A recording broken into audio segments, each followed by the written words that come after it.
Hi everyone, this is Jiggie, a portrait and wedding photographer from the Philippines, and welcome to the channel.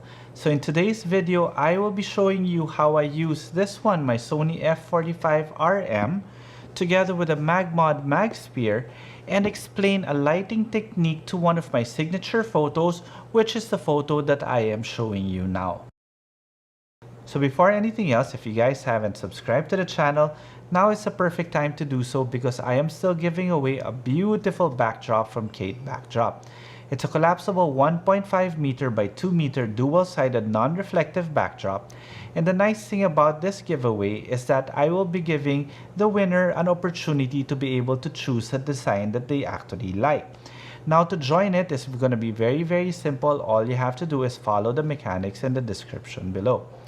So in this video, I will be taking you guys behind the scenes during my couple portraits on an actual wedding. I will also be sharing my editing process right after I show you this short clip. No, but we're here with Chrissy and Chrissy's husband Maui, and we're gonna do a couple portrait that some of you guys might be familiar with.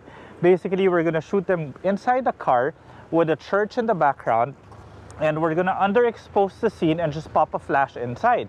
So I basically had the driver of the bridal car become my assistant because he was there already. So I made him hold on to the flash and point it towards the ceiling to give a bigger light source in order to make it a bit softer.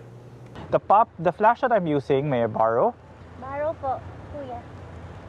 The flash that I'm using is the Sony f45RM. And I have here the Magmod Mag Sphere installed just to give a nice overall soft light inside the car, but it's still bouncing on the ceiling. It's going to be triggered using my WRC1M from Sony. Camera that I'm using is a Sony a7R Mark IV and a 16-35 lens. So this is what we're going to be doing. Look at this one. All right. So we're going to shoot at a 2.8. We're going to compose it first. Then we're going to fix our exposure. I'm just using aperture priority. So all I have to do is underexpose it by one scene. What I meant was underexpose it by one stop. And I was using aperture priority. My ISO was set to auto ISO. So basically by just moving that dial, I could already control my ambient light. There, and we're good to go. All I have to do now is pop a flash there and they're gonna pop. So my flash now is set at 1/16 power. Okay, Maui, can you give Chrissy a kiss, please? Oh, stay in front of Chrissy. There. Then go lower. Go lower, Maui. There. Chrissy, chin down a bit. There. Okay. Very nice. Oh, we're overexposed. Majorly overexposed. So we're going to bring it to 1/64 power. So as you can see, it was so easy for me to change the power of my flash. And to be honest, when Sony came out with this feature, I was very skeptical because for me, how hard is it to really just go to the trigger that's on top of your camera and adjust the power of your flash? But then when I started using the in-menu system, and what they did was they just took out a lot of all the unnecessary steps, it just made everything so efficient and so fast, which is basically what you need when you are shooting in a wedding, because you have to shoot fast, you have to shoot efficient, and you have to be precise in what you are doing. Chrissy, smile. There. Very nice. Very nice. And then Chrissy, you could face Maui now. There. Not too much, Chrissy. Look back, look towards your left, Chrissy. Some more, chin down. Close your eyes, Maui, go in closer. Closer, Maui. Beautiful. There we go. Beautiful. Then maybe make it about 1/16 power. There. And that's it. Basically, that's how we do it. So that's how quick it was. It was about 2 to 3 minutes to be able to get one layout in. Again, whenever you're shooting a wedding, the more layouts that you can do, the better it is for the couple. So from here, let's go into the editing. So my primary editing software is Capture One Pro 21. And of course, as I've said in some of my recent videos, before you even start editing, you have to take a step back and pinpoint areas that you want to process. With Capture One, you have your background or your base layer, and this is where I do most of my general adjustments first. So here, I will just adjust my exposure a little bit, and I'm not really bothering about everything else except for that of my subject. I want to be able to get my exposure right on them. And of course, I've said so in many videos, keystoning is something that you have to be aware of, and for me, this needs to be fixed. There. I think we should be good somewhere about there. All right.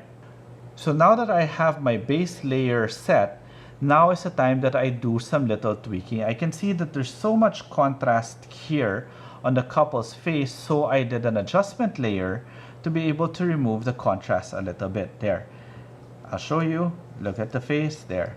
I removed some of the contrast, and it gives you the illusion that you are actually shooting with soft light. Now, if you want to know more about contrast and soft light and its relationship with hard light, I will put a link in the description below because I already made a video regarding that. So from there, you notice that the contrast is already okay. Now I want to darken this area here and this area here and this area here just to be able to focus the light on them again. So I have a layer here that says darken window. So what I did here only was basically just lower down my exposure, and as you can see here, that's the one that's being affected because I am just masking and just adjusting areas that I want affected by this particular adjustment. Now I'm okay with this one already. Then this area here, Maui's face here, is still a little bit still in shadow, but instead of making it brighter, I just made the contrast less. So there we go. So by making the contrast less, you're actually brightening the image because you're removing some of the shadows in the face. Now, afterwards, the last thing that I did was really just to saturate this area here just to make the colors pop a little. So from here, we export the variant and we go to Photoshop. So here in Photoshop, I will run you through all the layers that I did to be able to create the final image. So I made a new layer which I will be calling General Cleaning, and from here you can see that I removed the Toyota sign. I removed some of the portions here that I still don't like, but that's basically all I did there. General Cleaning. Then from there, I actually like the sky as is, but I wanted to take advantage, of course, of the beautiful sky replacement option here of Photoshop. But again, it's really your choice on whether or not you want to use it, because right now the sky is okay, but if I put some sky replacement in, it just makes the image a bit more dynamic. This is basically how I envisioned the shot to be if we had good weather. So if there are things that you can't control like the weather, we can control that in post-production. But again, this is not an afterthought. I really wanted to try to bring in as much clouds or as much cloud detail that I could by underexposing the scene, but because it was such a cloudy day, we really couldn't get anything. Okay, then finally, the last one is a photo filter. In other words, I just basically made this area here warmer, but I did not want the couple to be warmer. That's why I masked it and took away the adjustment here. Then from there, all I'm going to do is just basically flatten my image, after which I'm going to run my contrast sharpening, which basically just sharpens the image, after which I would mask my sharpening basically and just bring back the areas that I want sharp, which is basically the eyes, the hair, and the clothes. So now I will use my brush tool on white and just show the eyes, the hair, just to make them pop from the image. And I think for this one, I will sharpen even the building here in the back just to add more contrast to make it pop a bit more. And that's the final image. It is very, very simple to create. All I needed was my Sony f45RM, a Magmod MagSphere, a driver inside to hold onto the light, a proper balance of ambient light and flash. I did that quickly using aperture priority, just using my exposure compensation dial, adjusting my ambient light to how I want it to be. and my flash power was controlled directly using my WRC1M and the end menu system of my Sony camera. So I hope you guys enjoyed this video, and if you did, please do like the video so that it helps in the algorithm of YouTube and you could be helping out this channel.